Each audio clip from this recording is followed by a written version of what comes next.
C'est mon tour, donc je m'appelle Eric Legal, je dirige ICI Media, qui est une entreprise publique locale qui gère toutes les questions d'innovation et de communication à la ville d'Issy-les-Moulineaux. Et d'ailleurs, à l'occasion de cette conférence, on a peu eu l'occasion d'entendre les collectivités locales parler, intervenir et parler justement de ce qui est au cœur de leur avenir, si j'ai bien compris le thème des Smart Cities. Or, il nous semble important de partager aussi avec vous la vision que les collectivités locales, les villes, peuvent avoir de ce sujet-là. J'ai repris en fait sur ce slide 7 critères qui ont été publiés par l'usine Nouvelle l'été dernier, 2014, lorsqu'ils avaient fait un dossier important, vous avez peut-être vu, qui était sur 67 villes à travers le monde qui, si je reprends le titre, osent l'intelligence. C'est intéressant ces critères parce que, vous savez, hein, il n'y a pas de définition type de la Smart City. Il y a des définitions assez techniques qui surgissent ici ou là, d'autres plus sociétales. Et là, l'intérêt, c'est que ça permettait de mettre en avant les points clés qui, en tout cas, nous, en tant que ville, nous vont très bien. C'est-à-dire, en premier lieu, parler de société, parce que c'est bien un projet au service des citoyens. Qu'on met en place à travers cette évolution, cette révolution numérique auquel sont confrontées également les villes. C'est des questions aussi de gouvernance. On a parlé de données à l'instant, évidemment, ça joue sur l'open data et le big data. C'est évidemment des questions d'infrastructure technique qui touchent des sujets nouveaux, lorsqu'on les associe à la révolution numérique, qui sont la mobilité, les réseaux intelligents et l'environnement, voire la sécurité, qui est aussi un thème important. Alors pour la petite histoire, la ville la plus avancée, c'est celle qui agissait sur le plus de critères simultanément pour définir la Smart City est en Corée du Sud, ça ne vous surprendra pas, c'est Séoul. Mais la deuxième est en Europe, et c'est Barcelone, ça ne vous surprendra certainement pas non plus, parce que c'est effectivement aujourd'hui l'une des villes les plus avancées dans ce domaine-là, dans ces réflexions-là. Mais la troisième, c'est Issy-les-Moulineaux et Paris, parce qu'évidemment, dans une nouvelle, on ne pouvait pas ne pas associer avec la capitale, parce qu'on respecte 5 de ces 7 critères d'une manière claire, c'est-à-dire qu'on a une stratégie permettant de moderniser sur ces sujets-là différents domaines. C'est important parce que pour nous, la Smart City, c'est d'abord, comme je vous l'ai dit, une question de société. On est loin de la ville assistée par ordinateur qu'on lisait il y a quelques années encore, ou quelques mois même, dans certaines revues professionnelles. Une ville, vous le savez, hein, c'est d'abord et avant tout une communauté d'hommes et de femmes qui vivent ensemble, qui construisent ensemble leur univers. C'est pour ça aussi qu'elles sont si différentes les unes des autres. C'est pour ça que vous en voyez qui ont la taille d'un pays ou d'autres qui ont la taille de village. Et pourtant, toutes ont les mêmes préoccupations et les mêmes sujets. Et la première des préoccupations, évidemment, dans tous les pays, c'est l'éducation, c'est-à-dire qu'on prépare notre population aux enjeux de cette révolution copernicienne dont vous parliez il y a quelques instants. Et ça veut dire évidemment équiper, évidemment permettre des infrastructures dans nos écoles, évidemment aider à l'apprentissage, comme on fait ici depuis le début de l'année, au code informatique, voire robotique, mais aussi d'aller plus loin encore dans la rupture, parce que finalement c'est de ça dont on parle un peu partout, y compris dans l'éducation, et ça on est encore loin.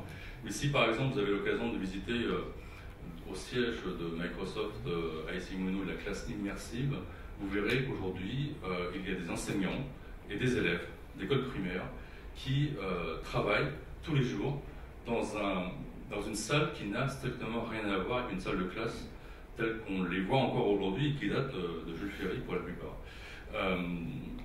Et ça aussi, c'est une rupture qu'on va appeler. Alors, c'est moins visible évidemment qu'Uber, parce que ça se fait à des petites échelles, et pourtant, c'est une vraie réalité.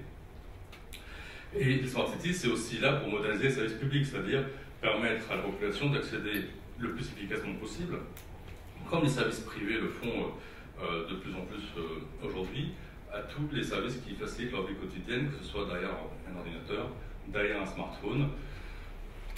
À Issy-les-Moulineaux, vous pouvez, si vous êtes un habitant de la ville évidemment, non seulement accéder à toutes les démarches administratives, mais aussi voter électroniquement, payer votre stationnement par téléphone mobile, voir sur votre smartphone où est votre bus en temps réel, accéder évidemment à l'open data au budget municipal dans ses moindres détails, ligne par ligne. Enfin, et tant d'autres, je ne peux même pas aussi voir tout ce qui est dans ce slide, et tout n'y est pas encore. On fait, pour faire simple, tout ce qui est aujourd'hui légalement possible à distance dans cette ville. C'est aussi un enjeu culturel. Alors je suis désolé parce que j'insiste un peu parce qu'on n'est pas à la technique, mais c'est vraiment pour moi fondamental d'expliquer que la Smart City, c'est d'abord la continuité de ce que certaines villes comme la nôtre, qui a démarré il y a une vingtaine d'années, ont entamé avec la révolution numérique. C'est-à-dire que pour faire une Smart City, il faut d'abord être une ville numérique, il faut d'abord être une ville connectée, il faut d'abord avoir des services adaptés à la population qui utilisent ces sujets numériques. Alors, enjeu culturel, ça veut dire que nous aussi, on se prépare, pour reprendre un mot à la mode, à l'ubérisation des services. Si vous prenez par exemple les médiathèques qui sont dans nos villes et nos villages, on peut se poser la question de savoir ce qu'elles vont devenir lorsque les gens n'emprunteront plus de livres papier. Or, elles peuvent aujourd'hui évoluer, c'est en tout cas ce qu'on essaye de faire chez nous, c'est-à-dire en s'ouvrant déjà à ces pratiques numériques. Par exemple, nous prêtons des e-books et des livres numériques à la population. Nous permettons aux gens de jouer en ligne et on promeut le jeu vidéo comme un exercice culturel. Et lorsque, je ne sais pas si j'ai l'occasion de savoir ce qu'était le CUBE, qui est le premier centre numérique culturel en France, qui est né en 2001, il va au-delà des pratiques culturelles numériques puisqu'il sensibilise la population aux enjeux de demain, donc assez rupture. Donc on ne sait pas exactement ce qu'est une Smart City, par contre on sait ce qu'elle ne serait pas si on n'utilisait pas un certain nombre de choses. Donc pour nous, évidemment, on vient d'en parler, il n'y a pas de Smart City sans données. On parle d'open data, on parle de plus en plus de big data. Il est clair que si on ne dispose pas aujourd'hui des données pour permettre de gérer plus efficacement les réseaux d'une ville, on n'y arrivera pas. La vraie question qui va se poser derrière, c'est qui va, ils ont bien progressé tout à l'heure, qui va contrôler ces données, qui va manager la plateforme qui serait l'espèce de réservoir de toutes les données au niveau local. Est-ce que ça doit être une commune, une communauté d'agglomération, une région, l'État, une société privée? C'est une question aujourd'hui à laquelle il n'y a pas encore de réponse. Ce qu'il faut toujours avoir en tête, c'est que ce n'est pas pour rien s'il y a un siècle aujourd'hui, on a déjà délégué à des syndicats intercommunaux la gestion de l'électricité au clos. C'est bien parce que, à l'échelle d'une commune, ça paraissait pas pertinent de gérer ce type d'infrastructure. Et je pense, moi, et c'est personnel, que la Smart City de demain sera gérée plutôt à des niveaux intercommunaux. En revanche, et ça ne vous surprendra pas, je pense que ce genre de réseau doit être maîtrisé par le secteur public plutôt que par le secteur privé, à condition, ou plutôt en garantissant, l'accès universel aux données, et notamment aux startups et aux acteurs qui voudraient l'utiliser, et en garantissant la neutralité et la protection des données personnelles. Donc je pense que ça c'est un rôle qui relève du secteur public, même si, évidemment, ça passera probablement d'ailleurs par des délégations de service public ou du travail avec le secteur privé, mais ça j'y reviendrai parce que c'est aussi essentiel. Il n'y a évidemment pas de Smart City s'il n'y a pas d'adhésion des citoyens. Quand je vous parlais tout à l'heure de villes assistées par ordinateur, c'est ce que certains projets dans le monde ont essayé de mettre en place. Je pense à la Corée du Sud, notamment une ville qui s'appelle Songdo, toute neuve, entre Séoul et l'aéroport d'Incheon, qui technologiquement est parfaite, puisqu'on peut à peu près accéder à tout ce qui existe aujourd'hui grâce au numérique, mais qui manque d'âme.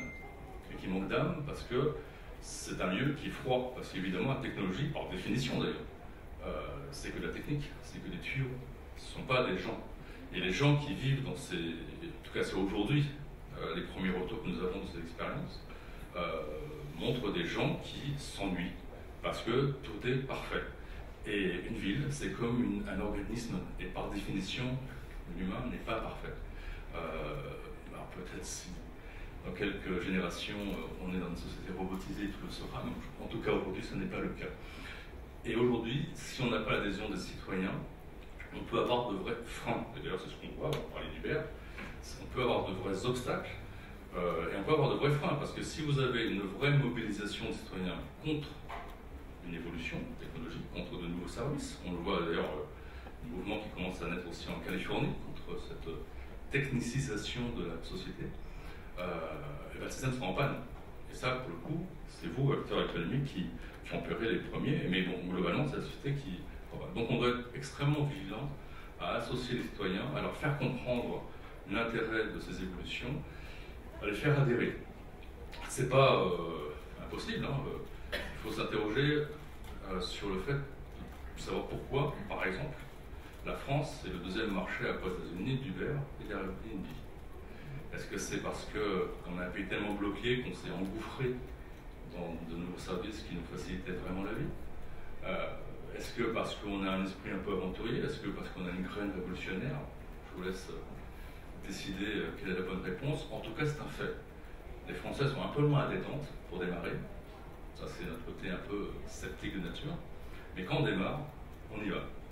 En revanche, quand on veut s'opposer, on s'oppose. On a un bel exemple aujourd'hui sur nos routes. Donc c'est vraiment essentiel. Nous, on essaye vraiment, c'est pour ça que je dis toujours que même une stratégie de Smartistics, ça fait 20 ans qu'on l'amène avec Simuno, on essaye vraiment d'associer la population et être un living lab, comme c'est un label au niveau européen que nous avons depuis 2008, ça veut dire quoi? Ça veut dire que quand on réfléchit à de nouveaux services, on essaie autant que possible, parce qu'évidemment c'est compliqué, d'associer la population en amont, de lui faire comprendre que contrairement à notre mentalité, aujourd'hui on est tous dans un système de bêta-testeurs, on est tous dans un système d'évolution permanente, y compris un gouvernement, même s'il est local, et qu'on doit avoir cet esprit start-up qui fait qu'on avance ensemble. C'est pas parfait, ça sera certainement jamais parfait, mais en tout cas on va essayer de perfectionner ensemble le système plutôt que de bloquer.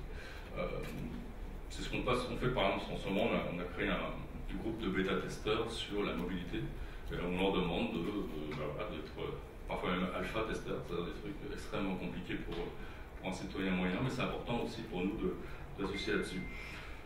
Le résultat d'ailleurs, c'est qu'à Simuno, on n'a pas eu jusqu'à présent de mouvement d'ampleur d'opposition contre les antennes relais, le Wi-Fi dans les écoles, le vote électronique, enfin tout ce qu'on peut entendre dans d'autres collectivités, etc.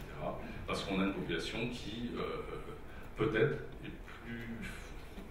s'approprie davantage ces sujets-là.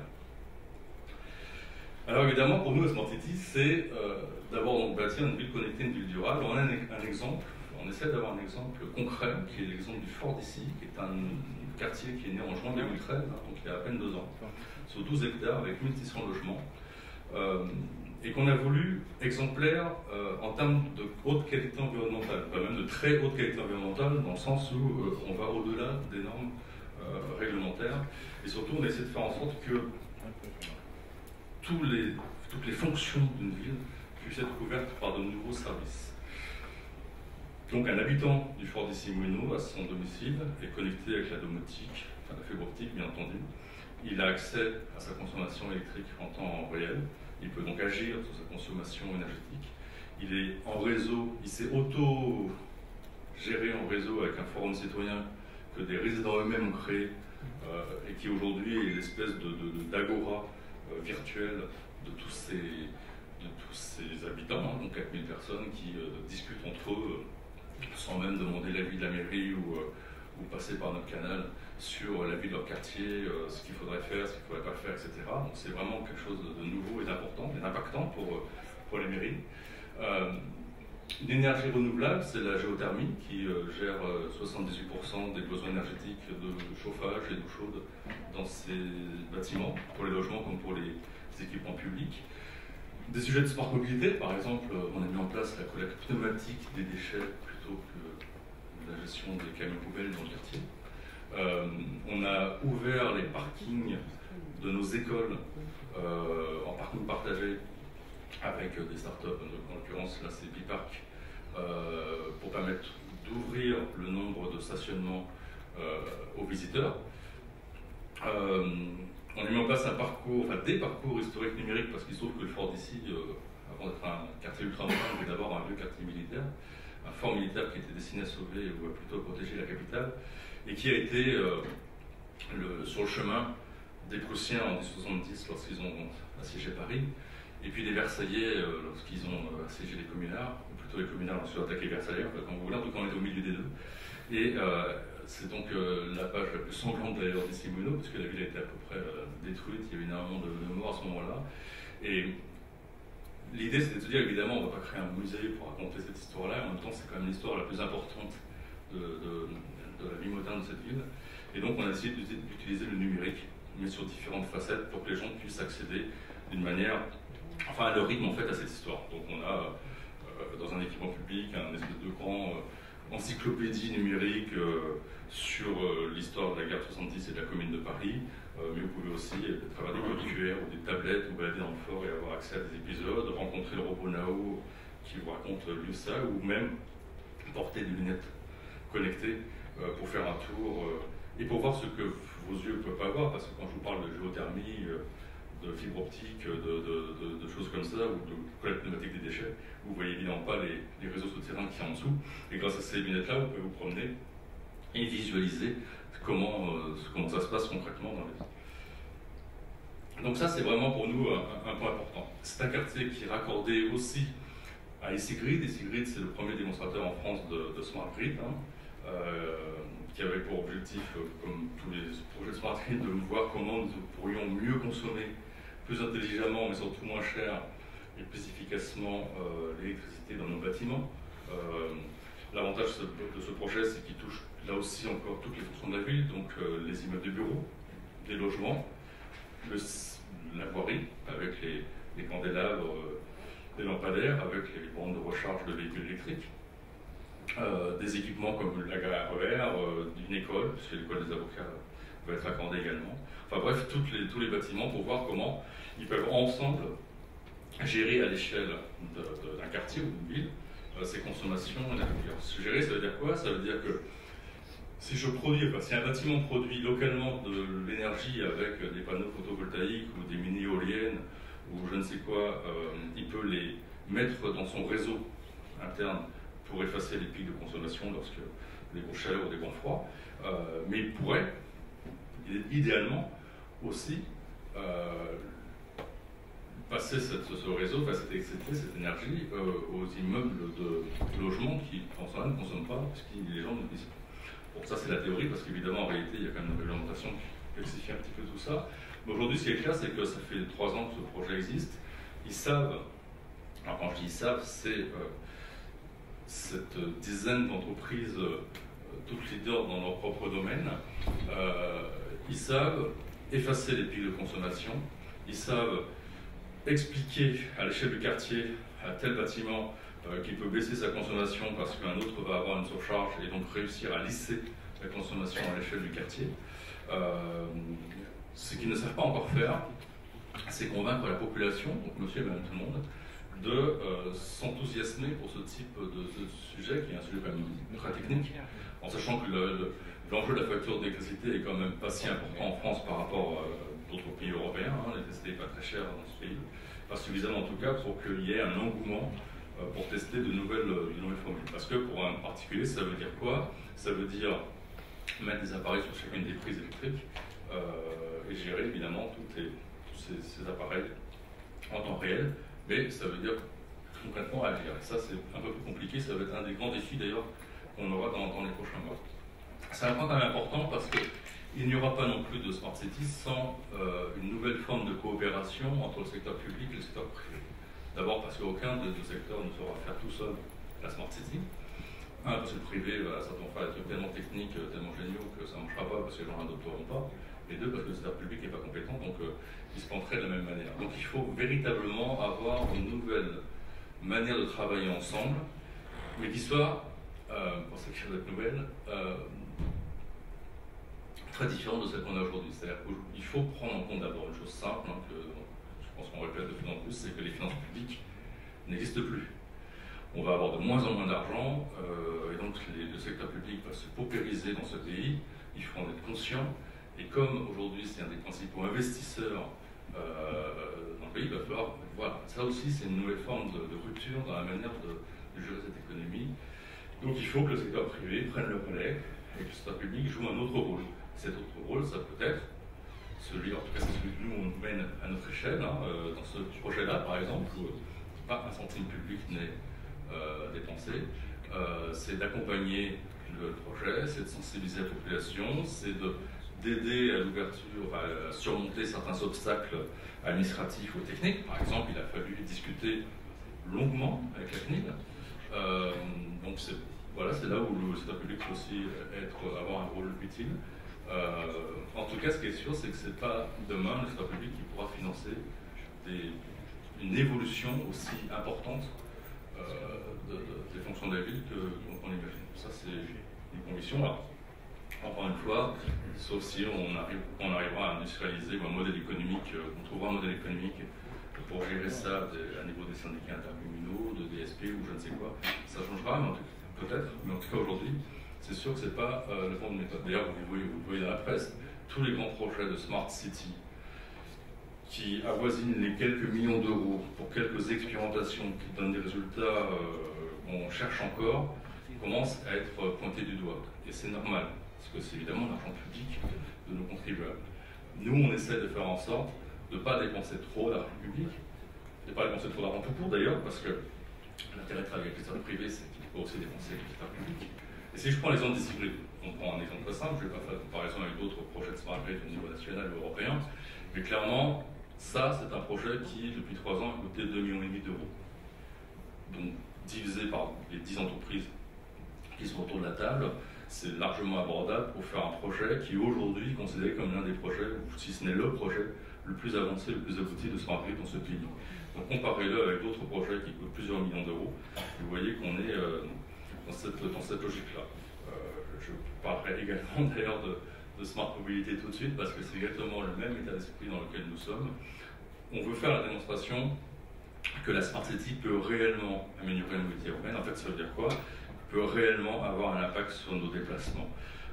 Ça fait des décennies qu'on tourne en rond dans le monde entier pour gérer les encombrements, pour s'inquiéter ou lancer des alertes dès qu'il y a un taux de pollution trop important à cause de la météo ou du nombre de véhicules ou de diesel ou de je ne sais quoi.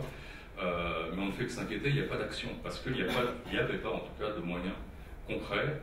Tout a été essayé, vous le savez, hein, on peut faire comme les Chinois, c'est-à-dire mettre un nouveau périphérique tous les 2 ans, ça ne fait venir que plus de voitures.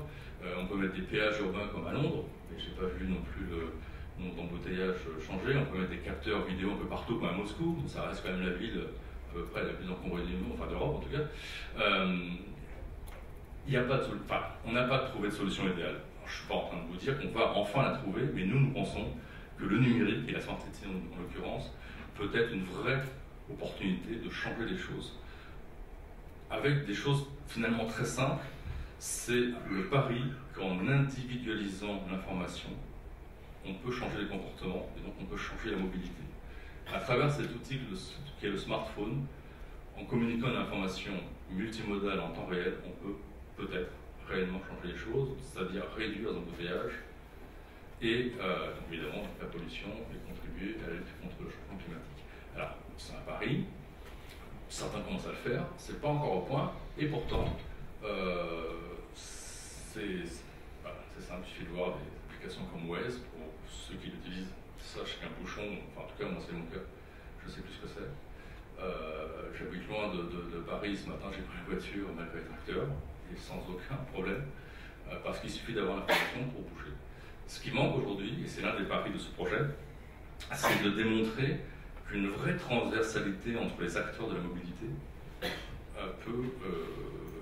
donc ça veut dire une vraie information multimodale en temps réel, donc c'est pas simplement sur la voiture, mais aussi sur le transport en commun ou sur d'autres formes de mobilité, peut changer les choses. Donc on va lancer une nouvelle initiative là, cet automne, avec un nouveau consortium d'acteurs, un peu sur le même esprit qu'ICI Grid, qui vont nous permettre d'essayer d'avoir une stratégie de smart mobilité qui soit cohérente, qui soit globale, qui agrège les différentes fonctions de la mobilité. Évidemment, on ne va pas changer à nous tout seuls la circulation à Paris, c'est très trop haut, mais ce qu'on veut, c'est montrer l'exemple, agir sur les mentalités de nos décideurs, hein, qu'ils soient les politiques, les économiques ou les médiatiques, et de montrer qu'il y a peut-être des choses à faire si on arrive à travailler là-dessus. Et ça, on va essayer d'utiliser les fonctions de la Smart City, c'est-à-dire l'économie du partage, par exemple, en favorisant le covoiturage. Donc ça, on sait le faire techniquement, il y a encore un travail à faire avec les différents acteurs physiquement. Et ça, on pense qu'il y a des choses à imaginer. Pour exemple, on est en train de soutenir une start-up qui bénéficie d'une aide à l'expérimentation de la région Île-de-France, qui lance sa première application de comotorage. C'est-à-dire qu'effectivement, le covoiturage c'est bien, mais si on peut faire la moto, c'est encore mieux parce que traverser Paris en 20 minutes, c'est pas du rêve. En moto, ça se fait. Alors, évidemment, je m'adresse là qu'à ceux qui sont adeptes du deux roues, mais c'est déjà une manière de voir les choses un peu différemment. C'est pour moi aussi l'autopartage. Et l'autopartage, c'est pas seulement l'autolibre, c'est aussi l'autopartage entre particuliers. Et là aussi, les collectivités locales, elles peuvent avoir un rôle pour favoriser ce type de partage entre particuliers de véhicules, pour faire simplement en sorte qu'il y ait moins de véhicules en circulation dans les villes. C'est agir sur le trafic, alors c'est un peu plus technique là, parce qu'il suffirait là simplement de mettre des capteurs sur nos feux, ou plutôt rendre nos feux intelligents simplement, donc s'auto-réguler. C'est que souvent on se plaint à la longueur d'un feu rouge, de mauvais fonctionnement, de mauvais paramétrage, etc. Et ça c'est le cas pour tout le monde, hein, du maire aux citoyens moyens. S'il est intelligent, bah, il s'auto-régulerait tout seul en fonction de la circulation du trafic. Et ça pourrait fonctionner. Et ça pourrait fonctionner aussi parce que comme ce sont des capteurs qui vont produire des données, on pourrait donc matérialiser et permettre à la population de la visualiser et donc aussi d'avoir connaissance de situations sur la voie qui peut avoir un impact. C'est important parce qu'on peut s'imaginer qu'au XXIe siècle, tout ça c'est déjà le cas, et pourtant, nous au niveau des villes, évidemment, on est confronté à ça tous les jours. Quand il y a un problème de circulation sur un axe majeur, et que ça a de vraies conséquences sur le territoire, on est toujours surpris de savoir que finalement le dernier informé c'est souvent le maire, le technicien, celui qui est censé informer la population et qui apprend finalement à travers Twitter ou Facebook qu'il y a un problème sur la route et qu'on est obligé de s'adapter. Et croyez pas que c'est au niveau simplement de maire. Hein. Moi, on a été témoin de blocage d'un convoi présidentiel il y a à peine un an sur un des axes majeurs des quais de Seine. Ne me demandez pas pourquoi les services de sécurité de la présidence de la République n'étaient pas informés qu'il y avait une route barrée à cause de travaux l'été dernier. Et pourtant, c'est la réalité. Et quand vous avez une voiture du président bloquée au milieu du bouchon et des motards qui s'énervent sur les automobilistes, je vous assure, ça ne donne pas l'image d'une ville, d'une smart city du XXIe siècle. Et c'est la réalité comme toujours. Et ça, on pense qu'on peut changer les choses encore une fois si on donne l'information à chacun grâce au numérique et à ses réseaux. Facilité de stationnement, parce que vous l'avez certainement lu partout, hein, les études divergent, donc grosso modo, entre 20 et 30% des voitures qui circulent dans une ville, ce sont des gens qui cherchent une place de stationnement et qui, s'ils en trouvaient une immédiatement, pourraient libérer l'espace de circulation et du coup le trafic. Aujourd'hui, il existe beaucoup de systèmes expérimentaux pour trouver une place de stationnement, hein, donc ça va du communautaire, c'est-à-dire je quitte ma place de stationnement et je le dis à ma communauté. Donc quand il y aura la masse critique, on pourra peut-être imaginer que sur Waze, on saurait quelle est la place de stationnement la plus proche de là où je vais. Ça va jusqu'au capteur sur chacune des bandes de stationnement, donc là c'est simple, un capteur c'est technique, hein, elle détecte une voiture ou pas. Il y a d'autres problèmes, mais en tout cas c'est simple. Et puis il y a les systèmes un peu mixtes, des systèmes aussi prédictifs. C'est ce qu'on expérimente par exemple avec Parkeon, avec un service qui s'appelle Pass to Park, qui part finalement de la connaissance du stationnement en temps réel qu'ont les parcs-mètres, puisque les parcs-mètres savent à peu près exactement qui stationne, combien de temps et quel est le taux d'occupation dans une rue. Et donc à partir de cette prédiction-là, ils ont fait une application qui permet de nous aider à trouver une place de stationnement plus facilement. Ça reste encore expérimental, et en tout cas nous on va essayer d'accélérer cette expérimentation et trouver le système le plus intelligent. À mon avis, comme souvent, ça sera des systèmes mixtes qui verront le jour. Et puis enfin, ça c'est le plus difficile, mais c'est pour moi le plus essentiel, c'est l'information multimodale en temps réel. C'est-à-dire le jour où effectivement une application comme Waze vous dira il y a un bouchon à 1 km devant vous, quittez la route. Mais franchement, ça serait mieux que vous gariez à la gare et que vous preniez le train ou les RER parce que vous arriverez plus vite que si vous prenez une petite route.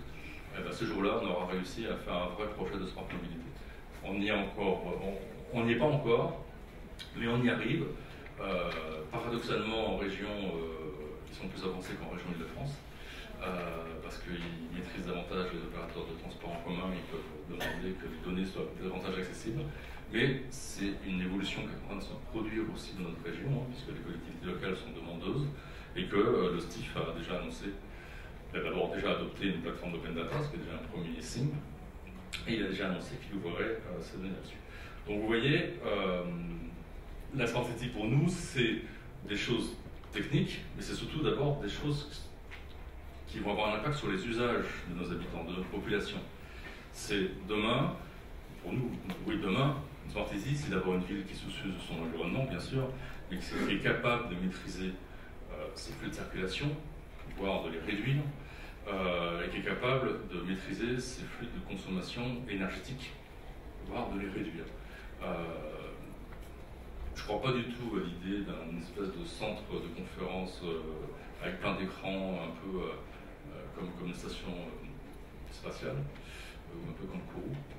En revanche, je crois beaucoup que ces différentes fonctions associées et interconnectées, ou en tout cas agrégées, permettront de changer notre manière de voir les choses et surtout de les vivre d'ici quelques années, parce que ça, c'est pas une vision à 25 ans, c'est bien une vision projet sans mobilité, on essaie de travailler sur 18 mois, donc vous voyez, enfin bon, on va dire qu'en 2020, on espère bien qu'on aura démontré que le numérique et les réseaux et la Smart City auront pu contribuer à changer un petit peu la manière dont on vit dans nos villes. Merci pour votre attention. Si vous avez des questions, évidemment, je suis là. Je ne sais pas au niveau du créneau, du timing, si je suis dans les clous. En tout cas, je suis à votre disposition.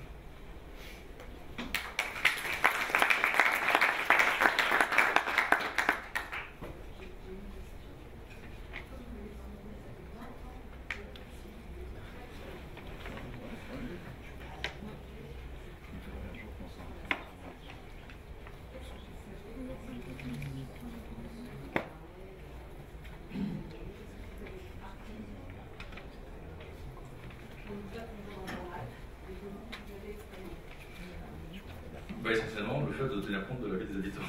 En fait, je pense que la plus grande expérience, c'est celle d'apprendre à être patient, parce qu'on voudrait que tout aille très vite, parce qu'on est convaincu que ça va changer la vie, mais en fait, il faut bien être conscient que la population, elle vit son rythme, c'est normal, on n'est pas tous des geeks, on n'est pas tous des spécialistes. Si je prends l'exemple du Fort d'ici, comme je ne peux pas faire visiter un appartement, parce que ça a eu un tel succès qu'on n'a même pas eu le temps d'avoir un appartement témoin pour ensuite servir de showroom, j'ai demandé à faire un reportage vidéo à une habitante d'un conseil de quartier. Donc elle a ouvert ses portes et elle nous a raconté.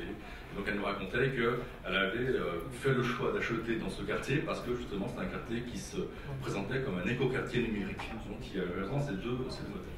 Et donc elle nous montrait comment ça marchait. Donc elle montrait comment fonctionnait le système de régulation du chauffage par exemple à la maison. Et donc après nous avoir dit qu'elle était très attentionnée sur l'environnement, c'était un point très important, et bien à l'écran on voyait qu'elle était en train de baisser la température qui était à 24 Kelvin.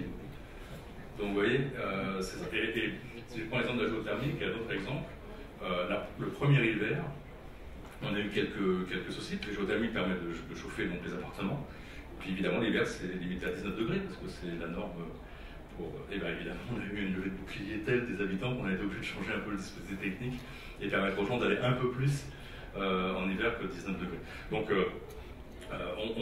c'est pour ça que je dis qu'il faut accompagner ces mouvements-là en tenant compte de la population, en leur expliquant, et puis à leur rythme, parce que ça va très très vite pour beaucoup de gens, et qu'on ne peut pas faire tout, voilà.